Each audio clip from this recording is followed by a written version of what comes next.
It's Toronto's podcast on the Canada's Podcast Network. So welcome, John. As I said in my preamble, we're hardly strangers. But for everyone else that doesn't know you as well as I do, how about letting everyone know how you actually got started as an entrepreneur? Tell us a little bit about how you became an entrepreneur and that journey to get to where you are now. Not the 3-hour version, but the 5-minute version. Okay. Thank you, Phil. Yeah, so I've asked myself the same question many times. How does one arrive to this place? For me, it was quite simple. I grew up in an entrepreneurial home. It was, I'm not going to say ingrained in me, but it's very familiar to me. Mm-hmm. But to leave that world that my father built, which was more of what you would call labor-intense industry, I decided to get into the arts, to create space for myself. And through that experience, I kept returning back to the calling of controlling my own destiny. How do I apply what I love to do to creating something of value for myself or others? And so I teamed up with a very dear colleague of mine from school. And we were both good at certain things. And what we realized is there's a need in the marketplace for creativity and the ability to create value with creative. And that's where we started. We started as what you could call storytellers in the renaissance of the industry, of the internet. Mm-hmm. And introduced to our community, our culture, and the industry at large. And then that allowed me to start to experiment. So started in short animation. Then we started building interfaces as the internet boomed. And what we realized is we're very good at designing ideas and realizing them for clients. And so I've always stayed on the same path in terms of what is the subplot, right? The underlying subplot of my career as a business owner. And also what I found myself is at certain junctions of my career that companies needed entrepreneurs inside. And so I've also had the privilege of working as an entrepreneur inside of a company, being an intrapreneur and helping them create new products, new experiences, adapting cultures. And so for me, it was pretty quick. I was born into an entrepreneurial household. I went off and I created space for myself, primarily through the arts. And I found myself right back into being an entrepreneur. Okay. So without getting too promotional, Generator, what's the 60-second elevator pitch of Generator kind of thing? Yeah, so Generator is a business and marketing solutions company. We work with organizations that either have a strong instinct of what they need to do to change their market, create a new market, or develop a product, help them see what they can't see, and also work with them to design a solution and a strategy to introduce that solution to the market. We've had the privilege of working with some wonderful businesses in some neat categories, such as music and entertainment with Universal. We work with publishers like Harlequin. We work with the automotive sectors, with associations, but also major dealers. Ultimately, a client comes to us and says, I need to change something. And we look at them and we say, okay, there are 4 doors you can walk through. The first door is called process, right? It's about, you want to optimize something. We're not for you. We can help you there by introducing you to somebody. The second door is really one of invention. You want to invent something. You want to improve something through invention. We may be able to help you there. We can talk. The third door is extension. You're doing really well, but you want to go bigger, right? How do I extend my market? Yeah. We can help you there. It's really interesting. You're applying the steps of what I would say entrepreneurship into large organizations. Yes. If I'm, correct. We kind of read each other. That's what I see. Correct. Well, but the fourth door is the most impressive for us, which is the one called disruption. Most organizations are just too busy doing what they need to do. And so sometimes they want to really shake it up, but they don't want to put everything on the line, nor should they. So we come in and we listen and we help them define what is new here that we can do, given your existing organization, introduce a couple new ingredients and build something that is disruptive for the market, not for you, but for the market. And so we help them walk down some of those doors. So you're a Toronto guy, why would you recommend Toronto? I mean, we're a national podcast, but with the regional flavors across the country. So we always like to sort of, why Toronto versus Calgary versus Montreal? Why Toronto? For us, we have the honor of traveling with business across Canada and into the United States and abroad. The thing about Toronto that is so magnetic is not simply the pool of talent that is here, because it is remarkable. We're very competitive internationally for talent. But it's also the acceptance of culture and the permission it gives anyone in the creative industry or development industry an opportunity to introduce and test in this particular market. Mm-hmm. The Greater Toronto marketplace itself, you could argue, is a test bed for just about anything you want. There's enough market capacity and I would say transaction volume to launch a service or a product and test it thoroughly before you expand it regionally. Mm-hmm. So there's many advantages. For me personally, it gives me the balance, a very good balance and access to a better, I'd say, tranquil life that allows me to work hard, relatively accessible to my office and colleagues and resources that we often need to tap into, but also advisors. There's so many talented leaders in Toronto and around Toronto that you can meet with ad hoc, one-to-one over a cup of coffee, on your way in. I take the train. Yeah, I think we might have done that a couple of times. Yeah, sometimes I have an advisory meeting on the platform, right, waiting for my train. Right. So Toronto for me particularly, and for our business, is very attractive. This gives us the ability to do what we do. So what makes you most excited at the moment in your business? What's particularly vital about your business at the moment?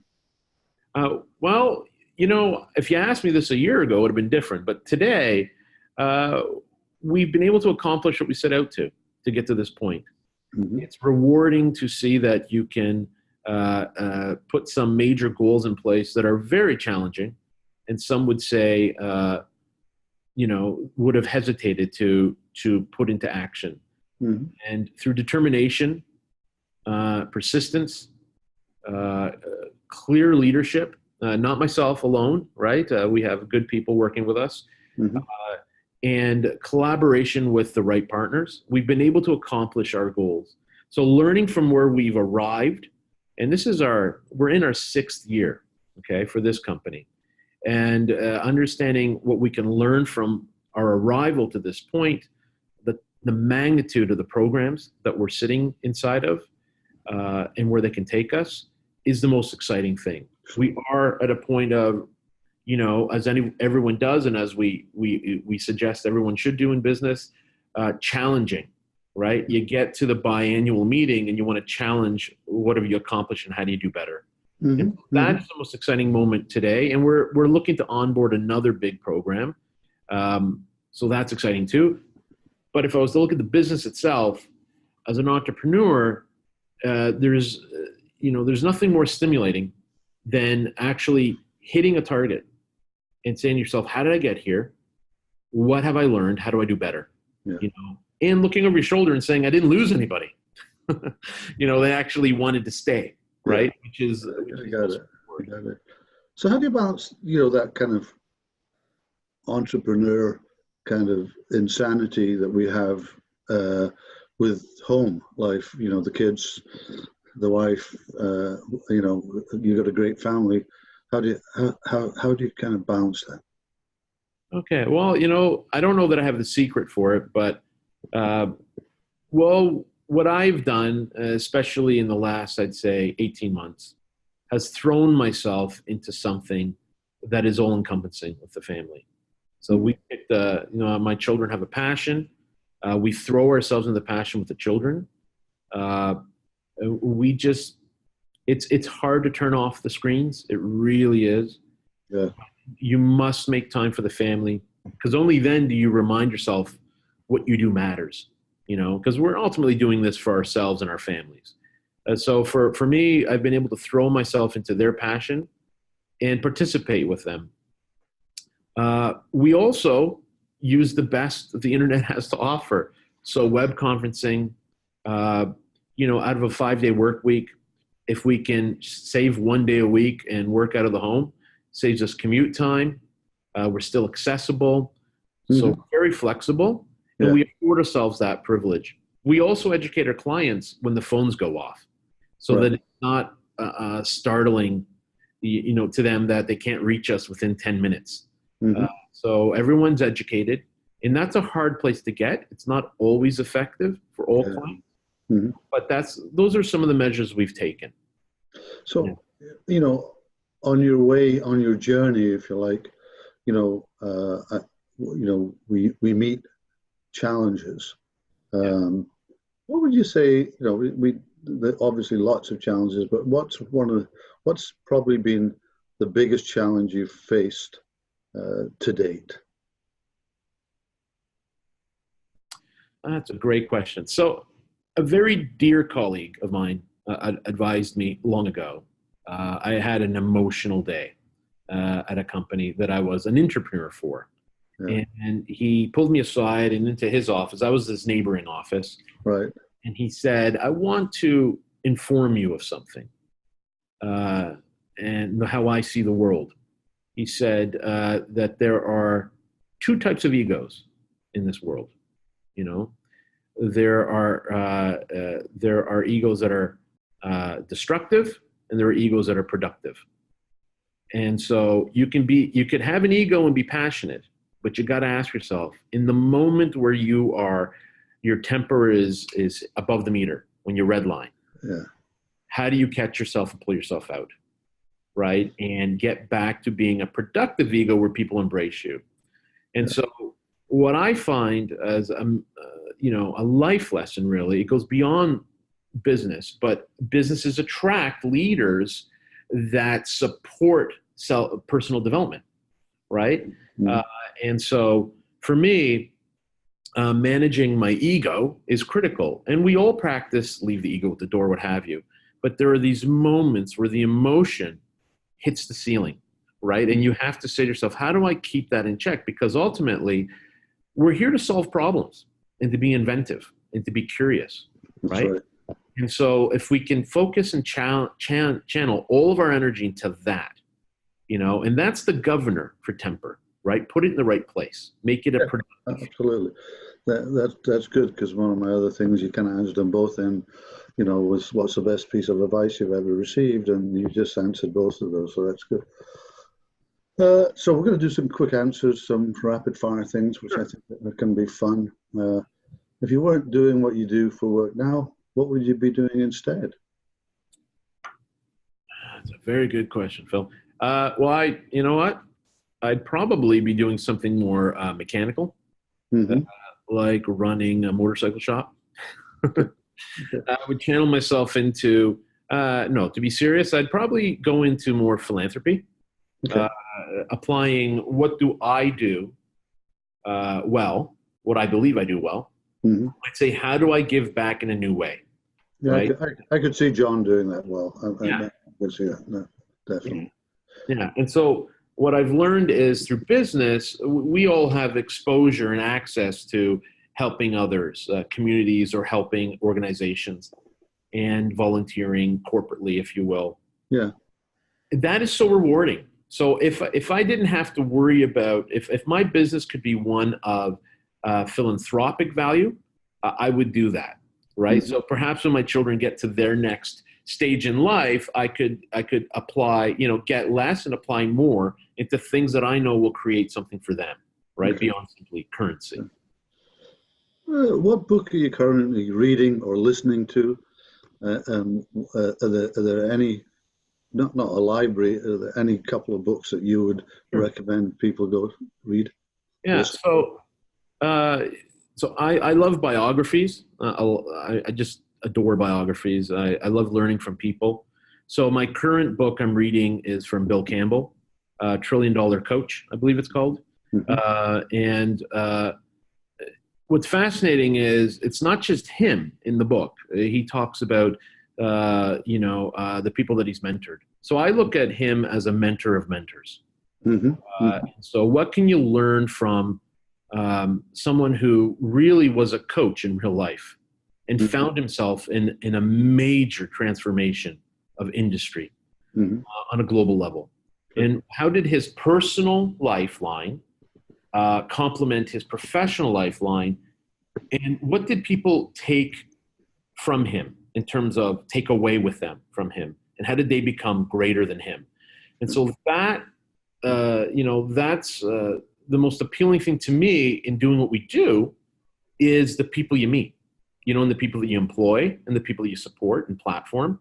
And so that's the book I'm reading right now. I'm nearing its end, so I don't know how it ends. I just started it about a week ago. But that's the one that I would say, if you don't have it, get it. It's a fascinating read from a leadership perspective, but also from a management perspective. It really helps you learn from his life lessons. Yeah. What, if you had to, you have one word only, to describe yourself in one word, who is John Datseris? Or what is John Datseris? It's a really, okay. It's a toughie. It's a tough. It is a tough one. I'm going to say compassionate. Yeah, I would. That's good, John. Knowing you. There are more traits in there, but I would say when you look at a concept, you must marry yourself to the idea that you're selling and ask yourself, is it going to create value? Yeah. If you're looking at bringing someone onto a team, I believe we must always understand the individual first. Mm-hmm. And can we benefit them, but can they also benefit us? So this idea of compassion to me is very powerful. Mm-hmm. So I hope that's how people see me, but yeah. Tenacious is there too, but compassion probably trumps that. Anything keeping you up at night? Things that I don't control, but I can influence, such as our environment. Yeah. Things, when it comes to business, same pressures as any entrepreneur. Ensuring that my stakeholders are happy, ensuring that my home is happy, and always looking for the next major swing. Like what, to ensure that it's not simply, because we always have to do business of necessity, right? That we feel good about doing.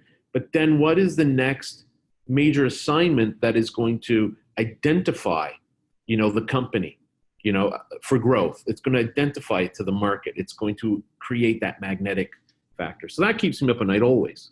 Yeah. Okay. I always like, we all have routines. Okay. Yeah. And I think it's really interesting on the entrepreneurial side to kind of get a glimpse of people's routines. So, I mean, I'm interested in, say there are three things that have to happen in your morning or evening routine to keep JD kind of, on the path of good for that day. What would those three things be? Okay, well, I fundamentally believe that one needs to start the morning on an up note and end the day on an up note. Mm-hmm. So in the morning, of course, everyone has caffeine, but I need to always, I form a picture in my mind of how I want the day to be. And I assign myself a role in that picture. Mhm. Okay? So I don't do it as a task list, but I visualize what is my morning going to be, right? What is my day going to be? The attitude I need to walk into, the impression I want to make, the feeling I want to have for me. Yeah. And so I try to bring that into the room.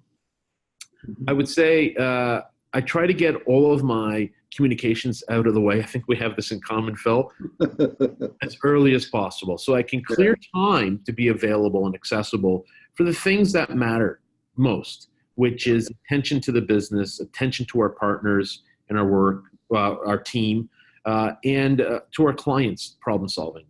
So picture my morning, get my task list out of the way as fast as possible. Throughout the day, be highly responsive, and that's critical, so that people know you're paying attention. Mhm. And then, of course, as my day winds down, we all do a review of, did I hit all my check marks? Yeah. But I also want to end on a positive note. And so when you actually close the business day down, you go home. To me, the business day does not end until my head hits the pillow. Right? I'll put the kids to bed. I'll create that cavity time for my family. It ends then? You mean to say you don't? No, it doesn't. It keeps going.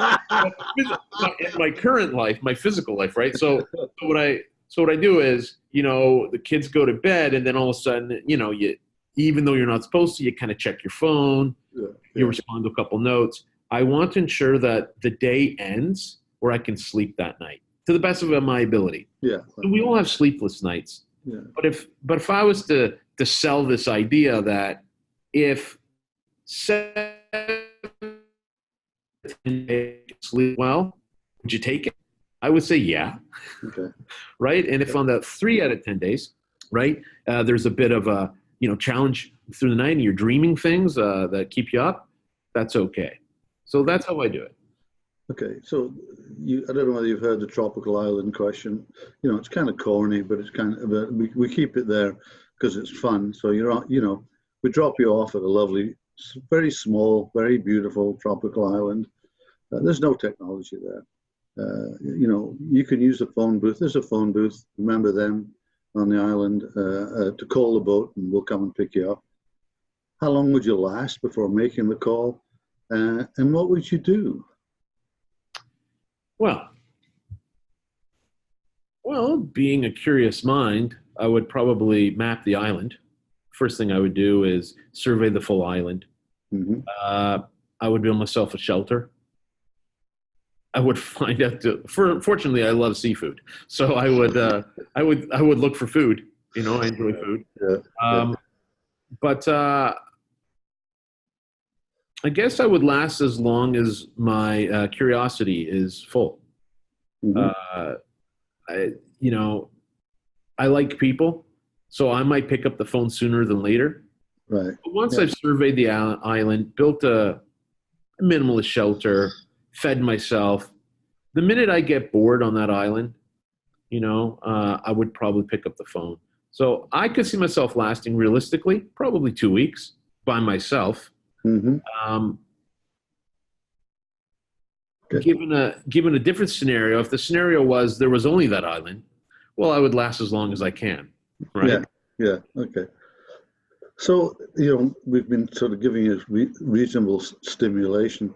Have I missed anything out? Is there something you'd like to add before we kind of call it a day? Yeah. The only thing is that I think that's worth noting, from my experience, as long as you're having fun and you're being good to people and you're rewarding yourself along the way, because you cannot forget yourself, right? Mm-hmm. Business is simple. You have to listen to the market. If the market doesn't want what you got, you have to say, what can I create for the market?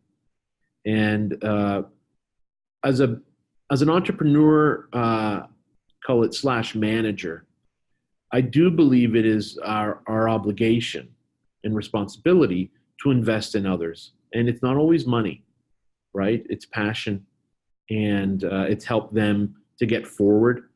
And just remember that every impression we make whether it's in a boardroom or whether it's in a team meeting, defines the company and the culture of the company. Okay, cool. So, we have a pretty good audience. So, how can anyone that's listening get a hold of you if you spark something off? What's the best way to get a hold of you? They can go to our website and hit the contact us, or they could just send me an email. I'll respond. I'll respond to any questions. Okay. Don't necessarily need people to feel they need to reach out for business, but if they want to just ask me a question, more than happy to respond. I'm very chatty. Hey, John, thanks for coming on to the show. Welcome to Canada's podcast. It's been fun interviewing you, and it's always fun seeing you. We've been doing that for quite a few years. So thanks very much. We'll see you soon. Okay, thank you so much, Phil. Thank you for having me.